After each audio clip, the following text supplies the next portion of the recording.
बिस्मिल्लाहिर्रहमानिर्रहीम, अस्सलाम वालेकुम। अली सलमान जी टीवी के तमाम नाजरीन को जी स्पोर्ट्स में खुश आमदीद कहता है। जब पीर से लेकर जुमेरात तक रोजाना रात 11:05 पर हम इस महफिल को सजाते हैं आपके लिए और बात करते हैं उस दिन खेले जाने वाले मैचेस के हवाले से या उस दिन से जुड़ी खबरों के बारे में। और जैसा कि आपके इल्म है कि आज है 25 मार्च और 25 मार्च है पाकिस्तान क्रिकेट हिस्ट्री में हमेशा याद रखने वाला दिन है, क्योंकि आज ही के दिन पाकिस्तान ने 1992 में वो तारीख रकम की कि जब पाकिस्तान वर्ल्ड कप का फातेह होने का एजाज़ हासिल करने में कामयाब हुआ और पाकिस्तान ने फाइनल में इंग्लैंड को शिकस्त दी। और उसके बाद से अब तक तकरीबन 32 साल गुजर चुके हैं, पाकिस्तान इस वर्ल्ड कप में ट्रॉफी को तरसता हुआ ही नजर आ रहा है। आज के शो में हम बात करेंगे पाकिस्तान की 1992 के वर्ल्ड कप की कुछ यादों को, इसके अलावा क्रिकेट से जुड़े दीगर उमूर को भी हम डिस्कस करेंगे और साथ साथ आज की जो नौजवान नस्ल है उनको बताएंगे अपने हीरोज के जरिए कि किस तरह पाकिस्तान ने इस मुश्किल सफर को, इस कठिन सफर को जो है वो तय किया और फिर पाकिस्तान वर्ल्ड कप की ट्रॉफी जो है वो जीतने में कामयाब रहा।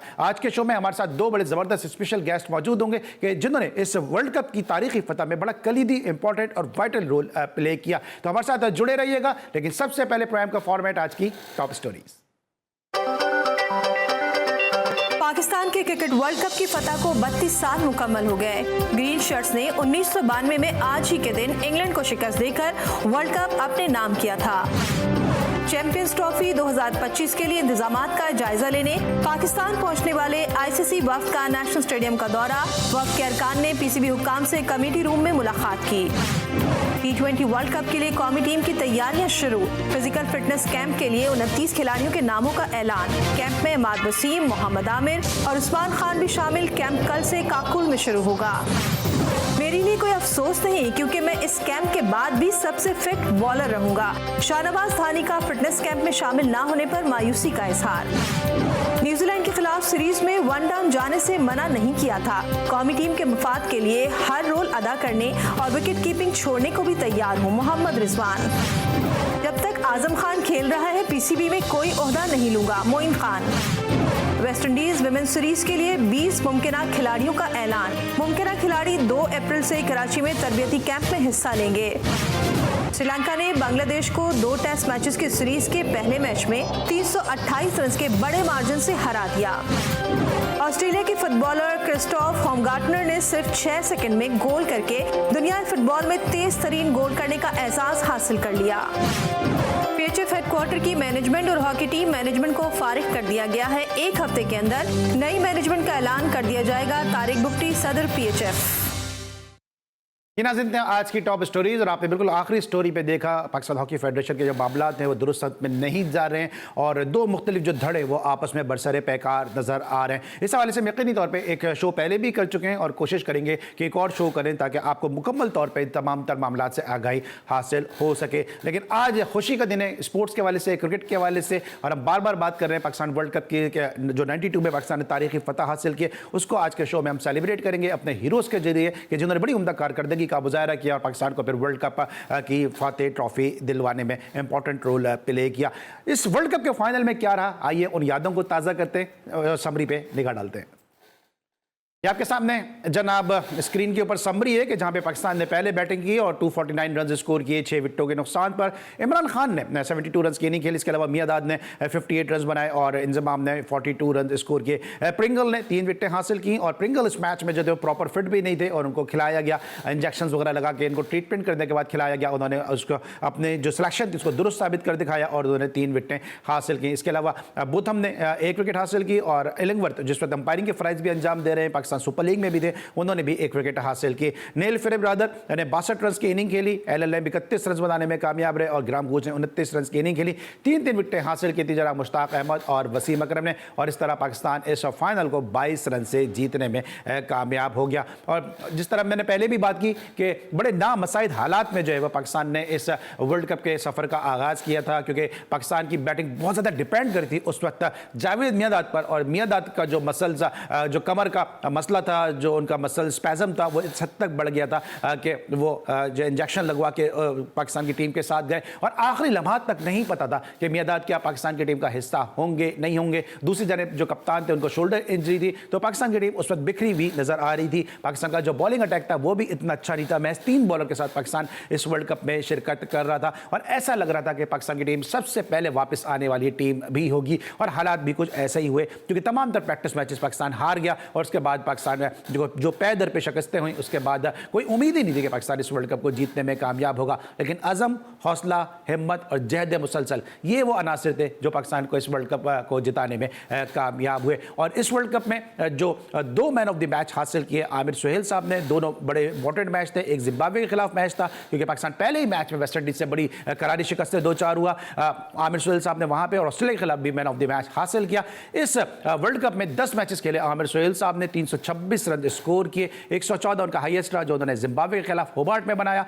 2 उनके 50 थे इस वर्ल्ड कप में और एक उनकी सेंचुरी थी। तो बड़ी जबरदस्त परफॉर्मेंस रही है यहाँ पे आमिर सुहेल साहब की, कि जो उन्होंने इस वर्ल्ड कप को जितवाने में इंपॉर्टेंट रोल प्ले किया। फिर इसके साथ साथ न सिर्फ बैटिंग बल्कि बॉलिंग में भी उन्होंने बड़ा इंपॉर्टेंट अपना रोल प्ले किया और जो फाइनल में उन्होंने 10 ओवर का स्पेल किया वो पाकिस्तान को जिताने में बहुत हद तक माविन और मददगार साबित हुआ। क्योंकि आजकल की जो जनरेशन है वो अमूमन जो है वो इंजमाम की बैटिंग को याद रखती है, वसीम अकरम की उन डिलीवरीज को याद रखती है कि जो उन्होंने क्रिस लुइस को और एलन लैम को की। लेकिन जो परफॉर्मेंसेज है, छोटी छोटी परफॉर्मेंसेज हैं, उन्होंने भी बड़ा इंपॉर्टेंट रोल प्ले किया था और उनमें आमिर सुहेल साहब और जो वसीम हैदर साहब जो आज के शो में हमारे मेहमान खुसूसी होंगे, इनसे हम डिस्कस करेंगे वर्ल्ड कप के इस पूरी जर्नी के बारे में। इन दोनों की परफॉर्मेंसेज भी बड़ी ज़बरदस्त थी। इन दोनों का इस वर्ल्ड कप के हवाले से क्या कहना है आज के शो में यकीनी तौर पे हम आपको सुनवाएंगे भी। लेकिन इस वक्त लेंगे हम एक छोटा सा ब्रेक और ब्रेक के बाद वापस आएंगे तो हमारे साथ मौजूद होंगे पाकिस्तान के left handed stylish opening batsman और आज के जबरदस्त क्रिकेट कमेंटेटर आमिर सुहेल साहब। मिलते ब्रेक के बाद।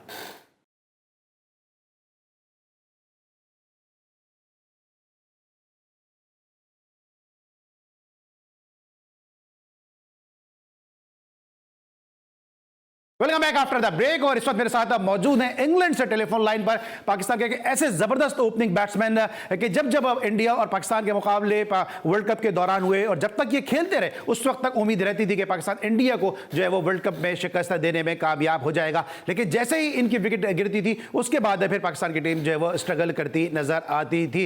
एक जबरदस्त स्टाइलिश बैट्समैन कि जिनके बारे में यूनुस अहमद ने अपनी किताब में कहा कि जब वो 1987 के टूर पे 89 के टूर पे जब इंडिया गए उस वक्त उन्होंने कहा था कि लाहौर में उन्होंने एक लड़के को खेलते देखा है जो बाएं हाथ का बैट्समैन है और बाएं हाथ से बड़ी अच्छी स्पिन बॉलिंग करता है, इस लड़के पे नजर रखनी चाहिए। और फिर आने वाले वक्त में देखा कि बाद में वो आमिर सुहेल बनकर सामने आए। हम सेलिब्रेट कर रहे हैं 92 के वर्ल्ड कप की यादों को और जो 2 बड़े important man of the match थे वो आमिर सुहेल साहब ने हासिल किए। इस वक्त मेरे साथ टेलीफोन लाइन पर इंग्लैंड से मौजूद हैं। अस्सलाम वालेकुम आमिर भाई। जी वालेकुम अस्सलाम, क्या हाल है आपके? मैं बिल्कुल ठीक ठाक हूं आमिर भाई। प्रिया के इस वक्त इंग्लैंड में आप मौजूद हैं और वहां पे इफ्तार का टाइम दिया, लेकिन उसके बावजूद आपने हमारे लिए वक्त निकाला। सर, हम सेलिब्रेट कर रहे हैं 92 के वर्ल्ड कप को, उन यादों को हम शेयर कर रहे हैं ताकि आज की नस्ल को पता चले कि किन नामसाइद हालात में आपने जाके वहां पे कामयाबी हासिल की।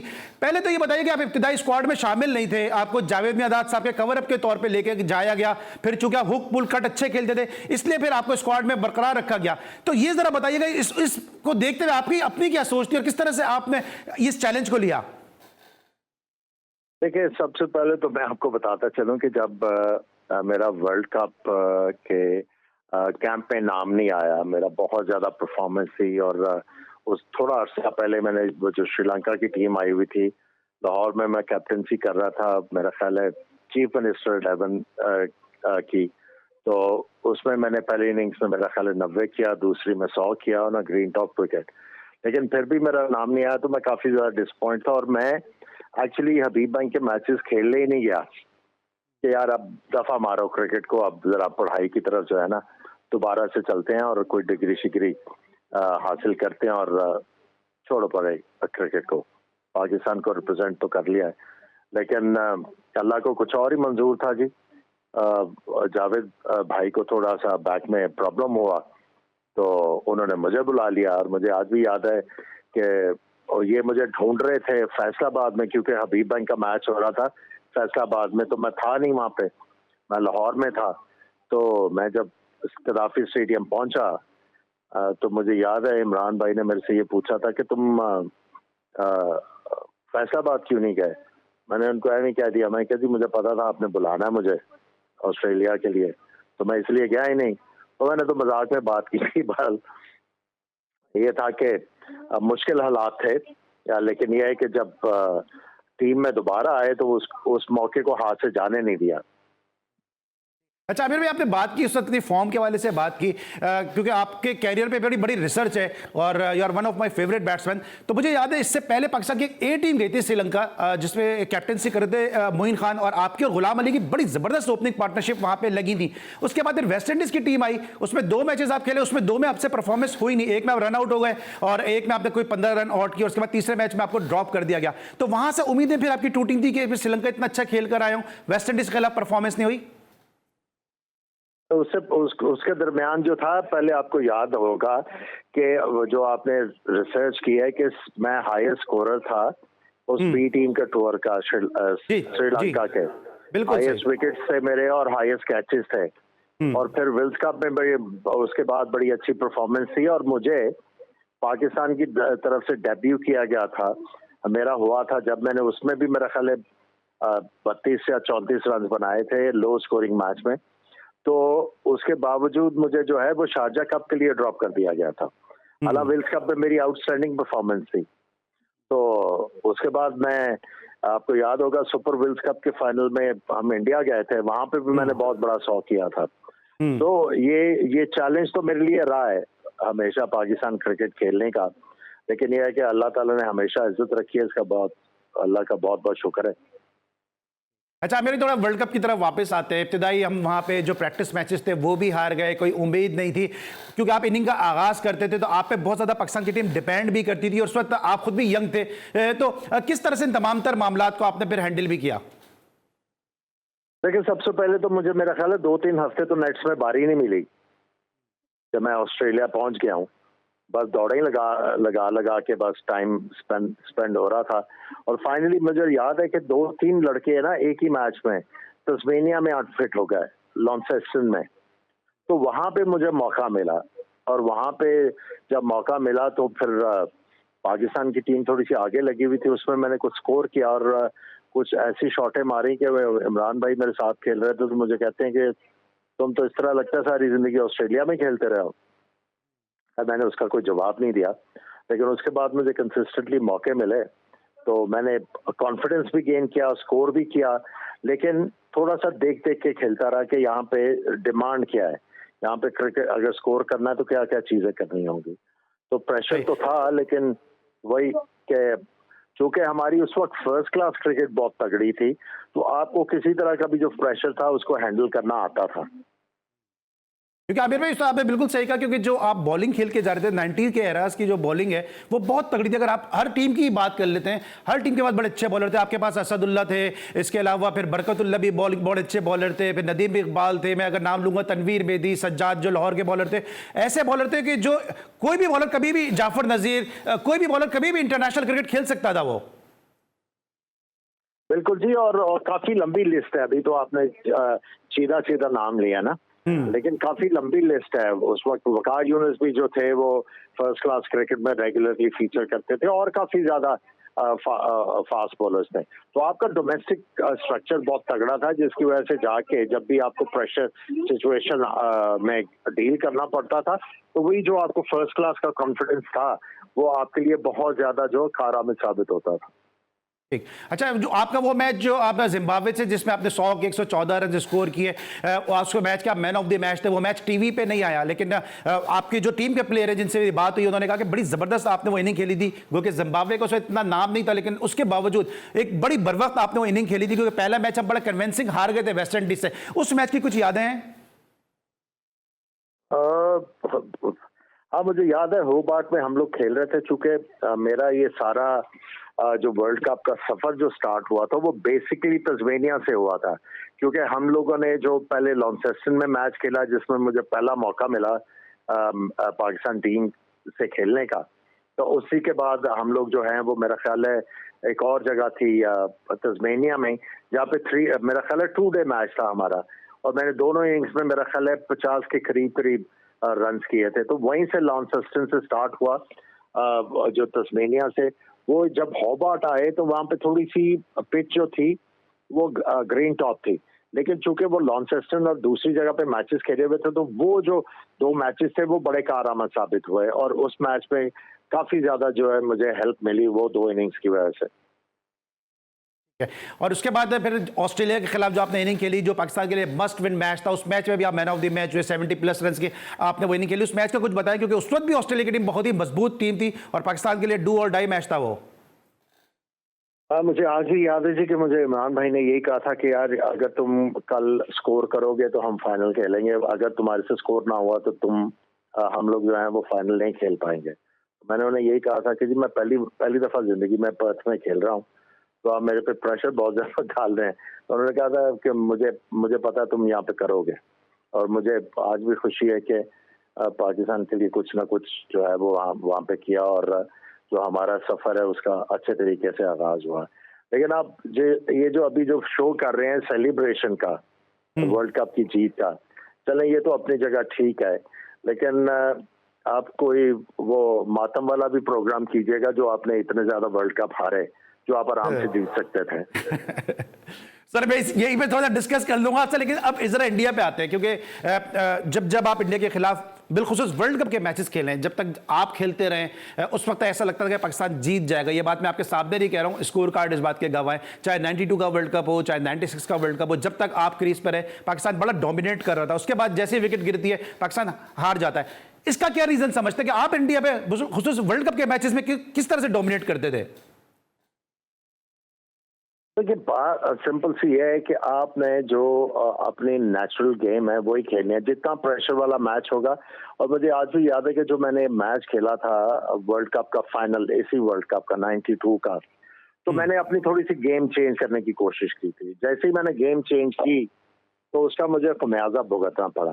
देखिए आपको अपनी ए गेम खेलनी है, जितना बड़ा प्रेशर मैच होगा आपने अपनी ए गेम से परे नहीं हटना। हाँ, आपने थोड़ा सा जो है उसको जो है वो मैयर करना है कि मैंने ये वाली शॉटें यहाँ पे नहीं लगेंगी, ये वाली लगेंगी। अगर वो करके जाते हैं तो जितना मर्जी प्रेशर हो और आपको अपने ऊपर कॉन्फिडेंस हो तो आपको वो प्रेशर फील ही नहीं होता, आप एक्चुअली उसमें इंजॉय करते हैं ज्यादा। तो मैं तो यही करता था जी कि जाके अपनी नेचुरल गेम खेलने की कोशिश करता था, और उसमें यह था कि अगर मुझे समझ आती थी कि ये बैट बॉल है तो उसके ऊपर जो है वो मैं चौका मारने की कोशिश करता था।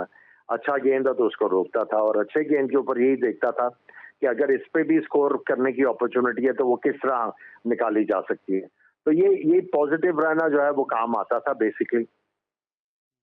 अच्छा, क्योंकि आप आमिर भाई इनिंग का आगाज करते थे, जडेजा ने एक इंटरव्यू में कहा कि वो पिच ऐसी थी कि वसीम अकरम भागते हुए आते थे और फिर मोइन खान के हाथ में गेंद की आवाज आती थी। आप तो नई बॉल फेस करते थे, तो क्या वाकई वो पिच ऐसी थी कि इसमें रन्स करना, 92 के वर्ल्ड कप की बात कर रहा हूँ, थोड़ा सा मुश्किल था, थोड़ी सी ट्रिकी पिच थी वो?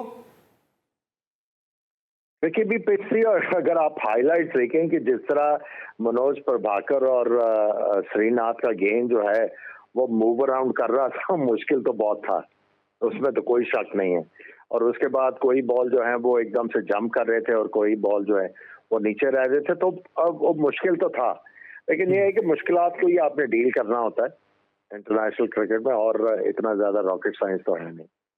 ठीक है, बिल्कुल सही है। और अब आखिरी मेरा सवाल है कि बस कब आपको ये बिलीव हुआ कि ये फाइनल हम जीत जाएंगे, पाकिस्तान पहली मर्तबा जो है वर्ल्ड कप का फाते होगा? देखिए जब हम लोग थे ना क्राइस्ट चर्च, वहां पे जब ब्रायन लारा रन आउट हुए और हम लोग सेमीफाइनल में आ गए, तो वहां से बिलीव हो गया था कि इतने मुश्किल ना पाए हालात में हम लोग जो हैं वो सेमीफाइनल में आ गए हैं, तो अब रोकना काफी ज्यादा मुश्किल होगा बाकी टीमों के लिए। ठीक है, और हम बहुत सारी इनिंग्स की बात करें, वक्त कम है क्योंकि अभी वहाँ पे इफ्तार का टाइम भी होने वाला है आमिर भाई के पास, लेकिन एक इनिंग जो आमिर भाई ने खेली जहाँ पे पाकिस्तान ने मैच 74 रन किया, लेकिन जो इन्होंने 39 बॉल तक ऑलमोस्ट स्टे किया, उसने पाकिस्तान के लिए बड़ा मैटर किया कि टाइम गुजरा और उसके बाद फिर इंग्लैंड को वो रन बनाने का मौका नहीं मिला। तो आमिर भाई आपकी वो इनिंग भी कुछ बताएं थोड़ा सा मुख्तसरन के, कैसी रही वो? देखिए उसमें जो फाइनल में था वो इनिंग्स, जो एक तो ये था कि रमीज को रन आउट होते होते बचाया क्योंकि वो नो बॉल था, बाउंसर। हालांकि मेरी गाड़ी जो है वो एक बाउंसर हुआ था न्यूजीलैंड में, और वो नो बॉल हो जाता तो मार्टिन क्रो की बजाय मुझे गाड़ी आने के चांसेस हो सकते थे, लेकिन वो उनको मैंने टाइम के ऊपर खबरदार कर दिया कि आप आउट नहीं, आप वापस क्रीज में जाओ। और उसके बाद जो फाइनल था, फाइनल में जो मेन कंट्रीब्यूशन थी वो फील्डिंग और बॉलिंग थी। आई थिंक उस पिच के ऊपर जो 10 ओवर जो मैंने किए, आई थिंक वो आई थिंक बहुत ही ज्यादा मैं समझता हूँ कि मेरा कंट्रीब्यूशन था, क्योंकि वो एक तो फ्लैट विकेट थी और उसके बाद आपको पता है कि हम लोग सिर्फ 3 फ्रंट लाइन बॉलर से खेल रहे थे और इमरान भाई भी पूरी तरह फिट नहीं थे, तो हम लोग ओवर शेयर कर रहे थे। और जो मैंने 10 ओवर किया, और मैंने ये जबरदस्ती बाय द वे किए थे 10 ओवर पूरे, मैंने इंसिस्ट किया था कि नहीं, मैं अच्छी बॉलिंग कर रहा हूँ, मुझे 10 ओवर करवाएं आप। मैंने कप्तान को जाके कहा था और उन्होंने मेरी बात को सुना और बाद में अप्रिशिएट भी किया था कि ये बड़ा इंपॉर्टेंट स्पेल था। तो बॉलिंग मैं समझता हूँ कि मेरा काफी ज्यादा कंट्रीब्यूशन था, और फील्डिंग फाइनल में। ठीक है, ये तो हमने डिस्कस किया वर्ल्ड कप की यादों को। थोड़ा सा आमिर भाई बात कर लेते हैं मौजूदा क्रिकेट के हवाले से, जो नई सिलेक्शन कमेटी अनाउंस हुई है, इसके हवाले से कुछ अगर आप कहना चाहें, क्योंकि इसमें मोहम्मद यूसुफ साहब को भी लिया गया है, रज़ाक साहब भी हैं, इसके अलावा असद शफीक हैं और इसके एनालिस्ट को भी शामिल किया जाएगा। तो ये किस तरह आपको एक्सपीरियंस लग रहा है? आई थिंक ये थोड़ा सा अच्छा सोच के किया है।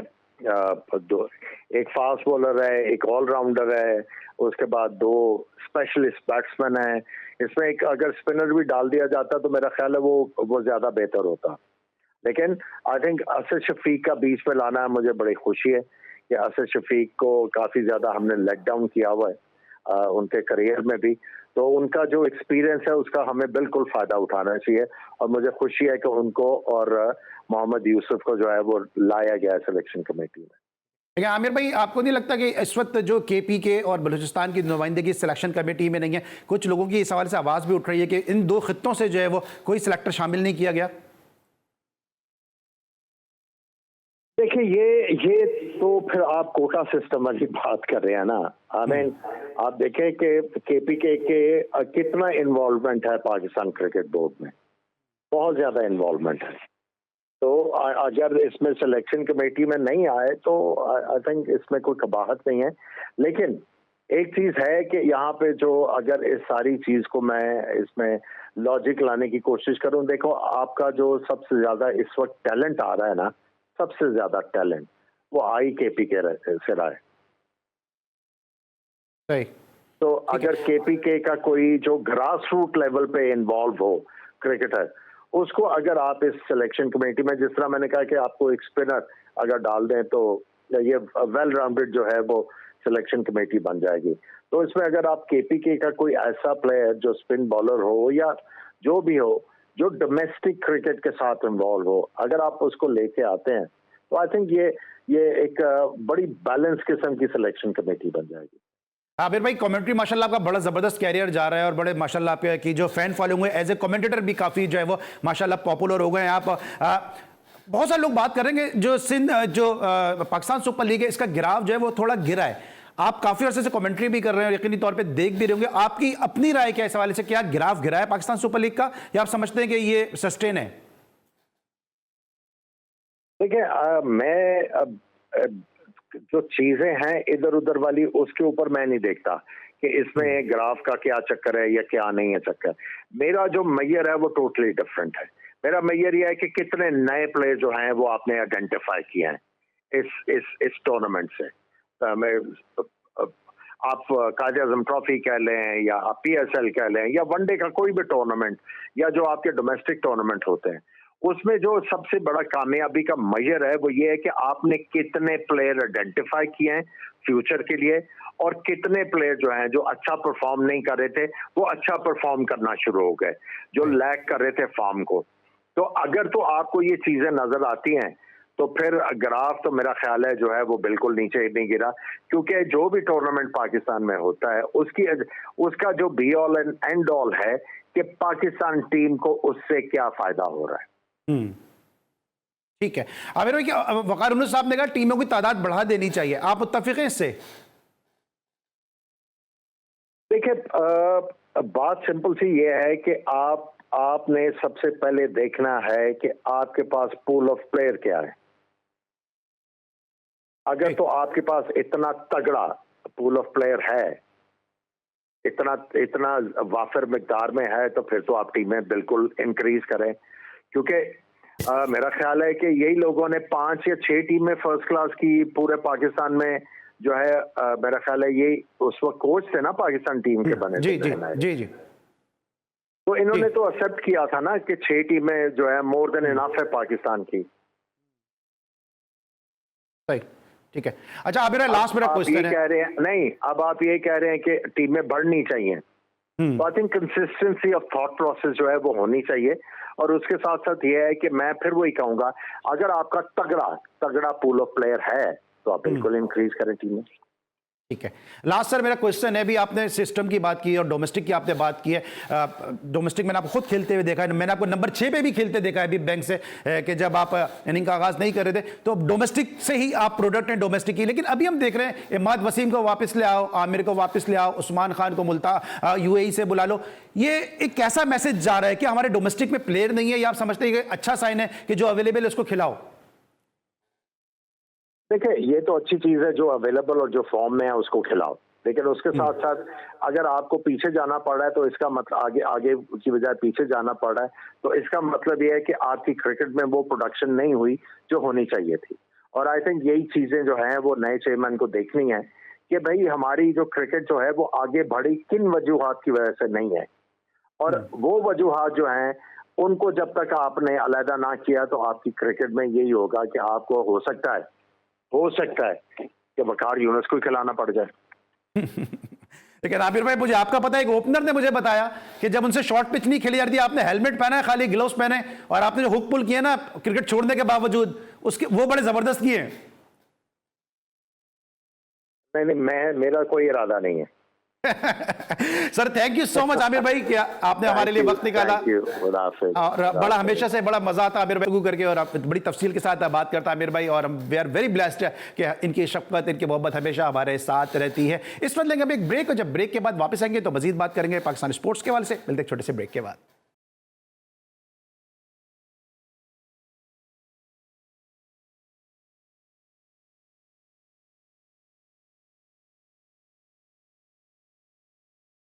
Welcome back after the break. और ब्रेक पर जाने से पहले हमारे साथ मौजूद थे 92 के वर्ल्ड कप के फातेह टीम के रुकन आमिर सोहेल साहब, और हमें एक ऐसी शख्सियत ने ज्वाइन किया कि जो अगर वर्ल्ड कप में उस बारिश ज़्यादा मैच में विकेट पे क़याम नहीं करते तो शायद पाकिस्तान इस वर्ल्ड कप को जीतने में कामयाबी नहीं हो पाता और अगले राउंड तक रसाई हासिल नहीं कर पाता। इनका यह कारनामा अमूमन लोगों की निगाहों में नहीं है, लोगों के अजहान में मौजूद नहीं है, लेकिन जो क्रिकेट को जानते हैं, जो क्रिकेट को समझते हैं, उनके लिए वर्ल्ड कप के अनसंग हीरो हैं, जितना इनको क्रेडिट नहीं दिया गया जितना ये डिजर्व भी करते थे। मेरे साथ मौजूद हैं अपने वक्त के जबरदस्त ऑलराउंडर और क्वालिफाइड कोच वसीम हैदर साहब, शो में खुशामदीद कहते हैं। अस्सलाम वालेकुम वसीम भाई। जी वालेकुम सलाम। जी अली भाई कैसे हैं, खैरियत से आप? मैं बिल्कुल ठीक हूं सर, बहुत खुश हैं हम आज आप लोगों ने जो परफॉर्मेंस दी है वर्ल्ड कप में, और 92 के वर्ल्ड कप की यादों को हम आज एक दफा फिर जो है वो ताज़ा कर रहे हैं। ये बताएं कि बात करते हैं सीधी सीधी कि जो आपने 74 रन का जो स्कोर किया था इंग्लैंड के खिलाफ, बारिश से मुतासरा मैच था, अगर पूरी टीम ने इतनी इनिंग नहीं खेली जितनी आपने, आमिर सोहेल साहब ने 39 बॉलें खेली, आपने ऑलमोस्ट 40 बॉल्स खेली, मुश्ताक अहमद ने तकरीबन 40 प्लस बॉल्स खेली, फिर आकिब जावेद ने आखिरी नंबर पर 21 गेंदें खेली, ये सबका जो कॉन्ट्रीब्यूशन था ये पाकिस्तान को जो अगले स्टेज तक ले जाने में कामयाब रहा। मैसेज किया था आपको, और किस तरह से आपने मुश्किल सूरत-ए-हाल को कोप अप किया? मैसेज तो जब मैं अंदर बैटिंग के लिए जाने लगा तो काफी हमारा प्रॉब्लम में थी टीम का, उस वक्त अंडर प्रेशर थे, और मुझे इमरान खान साहब ने कहा कि जी आपने जाके ना अंदर वसीम कोशिश करनी है कि स्टे करो, जितना भी आप लंबा कर सकते हो स्टे, क्योंकि नजर आ रहा था कि ओवरहेड के शॉवर किसी वक्त भी गिर सकता है। इसी वजह से पिच बहुत ज्यादा एक्स्ट्रा बाउंस ले रही थी, सीम हो रहा था बॉल, और बैट्समैनों को काफी प्रॉब्लम आ रही थी। तो मुझे ये डायरेक्शन मिली और मैं गया अंदर, फिर मैंने जाके वहां पे बैटिंग की, और अल्हम्दुलिल्लाह जितना मैं कर सकता था स्टे किया मैंने। तो उसमें ये था कि टाइम अंदर स्पेंड करने से हम एक तो शावर आ गया, बाद में खैर हमें बॉलिंग भी थोड़ी करनी पड़ी। बॉलिंग में मैंने 1 ओवर किया था, उसमें 1 रन दिया था, और बॉथम और स्मिथ बैटिंग कर रहे थे उस वक्त, तो वो भी अच्छा ओवर हुआ, उससे काफी हमारी ना हुआ, टीम को फायदा हुआ उसका। तो फिर बारिश हो गई, 74 रन तो कुछ भी नहीं थे, टारगेट इतना नहीं था, लेकिन बारिश ने हमें एक एक पॉइंट दे दिया, उसी पॉइंट से आगे हमें फायदा हुआ। क्योंकि वो एक पॉइंट बड़ा वाइटल रहा है पाकिस्तान के लिए अगले स्टेज तक जाने के लिए। जब आप बैटिंग कर रहे थे आप और मुश्ताक अहमद, उस वक्त क्या गुफ्तगू आप दोनों के दरमियान चल रही थी? क्योंकि आप तो 90 के एराज के प्रूवन ऑलराउंडर थे, इक्वली गुड बैट्समैन थे, इक्वली गुड बॉलर भी थे, लेकिन मुश्ताक अहमद साहब तो जाहिर सी बात है टेल एंडर थे। तो किस तरह से आपने उनको कॉन्फिडेंस दिया और क्या गुफ्तगू चल रही थी आप दोनों के दरमियान? मुश्ताक एक्चुअली मुश्ताक को भी यही डायरेक्शन थी कि कोशिश करो कि मैक्सिमम आप अंदर स्टे करो, वसीम को सपोर्ट करो, क्योंकि मुश्ताक मेरे बाद आए थे बैटिंग करने, आके भी बाद में आए थे, तो कि जितना भी आप लंबा लेके जा सकते हो मैच को खेलो। तो हमारी यही था दोनों की, मेरी कोशिश होती थी कि मैं मैक्सिमम बॉल खेलूं ताकि मसलन थोड़ा सा ये हो कि विकेट्स ना गिरे या फर्दर विकेट्स ना गिरे। तो उस चीज को थोड़ी देर के लिए हमने होल्ड किया और उसका एडवांटेज हो गया इन द एंड के बारिश ने आना था और वो पॉइंट मिलना था। तो मुश्ताक को भी यही डायरेक्शन थी। आगे फिर आकिब आया, आकिब भी जितना भी स्टे कर सकते थे, आकिब कोई ज्यादा बैटिंग नहीं करते थे, वो बड़ी हिम्मत के साथ वहां पे 2-4 ओवर निकाले मेरे साथ। तो अच्छा वैसे में कुछ आपके जहन में था? क्योंकि जिस तरह मैं बार बार बात करता हूं कि पुरानी यादें हैं लोगों के शायद जहन में मौजूद नहीं है। इससे पहले एक ऑस्ट्रेलिया का टूर होता है 88, 89, 90 के अंदर एक टूर हुआ था, उसमें बिल्कुल आप आखिरी लम्हात में आपको, अगर मैं ये कहूँ कि जहाज से ही आपको उतार लिया था तो गलत नहीं होगा, और आपकी जगह आकिब जावेद चले गए थे। तो वसीम हैदर के दिल में कुछ था कि इस वर्ल्ड कप में यही ऑस्ट्रेलिया है जहां मैं आते आते रह गया, मैं कुछ प्रूव करके दिखाऊं? नहीं, वो चीजें तो चलती हैं साथ। एक्चुअली ये हर क्रिकेटर को ये चीजें फेस करनी पड़ती हैं, कुछ को थोड़ा सा ज्यादा करनी पड़ती है, कुछ को कम, क्योंकि क्रिकेटर्स के माइंड में ये चीज नहीं होती। जब भी उसका काम होता है खेलना, जब भी उसको मौका मिले वो मौके की तलाश में होता है, और डोमेस्टिक हमारा सर्किट ऐसा होता है जिसमें परफॉर्म करता है। तो अल्हम्दुलिल्लाह मैं 87 से young promising player of the year का अवार्ड मुझे पीसीबी ने दिया। फिर 88, 89, 90 में मैं थ्रू आउट ऑलराउंडर के तौर पे एक रिकग्नाइज हो गया। उस वक्त मेरे कंपेटिटर थे जो दूसरे साथी थे मेरे, मंजूर इलाही और नवीद अंजुम, ये भी बड़े अच्छे ऑलराउंडर थे। तो हम तीनों रिकग्नाइज्ड ऑलराउंडर्स थे उस वक्त। तो उन दोनों को मौके मिल चुके थे, तो मैं ही रहता था जिसको मौका मिलना रहता था। तो अल्लाह ताला ने मेरे लिए वर्ल्ड कप का सिलेक्शन की हुई थी, तो अल्हम्दुलिल्लाह। जबरदस्त। कोई अच्छा कब ये सेल्फ बिलीव आया टीम के अंदर कि यार अब हम इतना पैथेटिक परफॉर्मेंस रहे, इस साइड मैचेस हम हार गए? हाँ, हमें जो सेल्फ बिलीव हुआ वो हुआ हमारे ऑस्ट्रेलिया के मैच से, क्योंकि ऑस्ट्रेलिया का मैच अगर हम हार जाते तो उसके बाद हमारे पास कोई चांस नहीं था। तो ऑस्ट्रेलिया के मैच में इमरान भाई ने आके सबको, टीम जो मीटिंग होती है उसमें सब ने, जावेद भाई ने, सीनियर्स ने, सब ने कहा कि हमारे पास ये आखिरी मौका है, इसमें हमने कुछ करके दिखाना है, तो वरना अगर ये मैच आज हार जाते हैं हम बाहर हो जाते हैं। तो उसमें टीम का सही अगर देखा जाए तो वहां से टीम की जो परफॉर्मेंस का ग्राफ है ना आगे को बढ़ा। ऑस्ट्रेलिया को हमने शिकस्त दी, फिर उसके बाद हम लगातार मैच जीतते गए। तो न्यूजीलैंड जो कि सबकी पिटाई कर रही थी, वन साइडेड मैच जीत रही थी, तो हमने जाके आखिरी जो हमारा पूल का मैच था वो न्यूजीलैंड में ही था, वो जाके हमने उनको हराया। तो उसके बाद सेमीफाइनल में हमारा न्यूजीलैंड के साथ हुआ, वो भी उनको हराया। तो जो कि उस वक्त उस टाइम पे 260 और रन चेज करना बहुत बड़ी बात समझी जाती थी।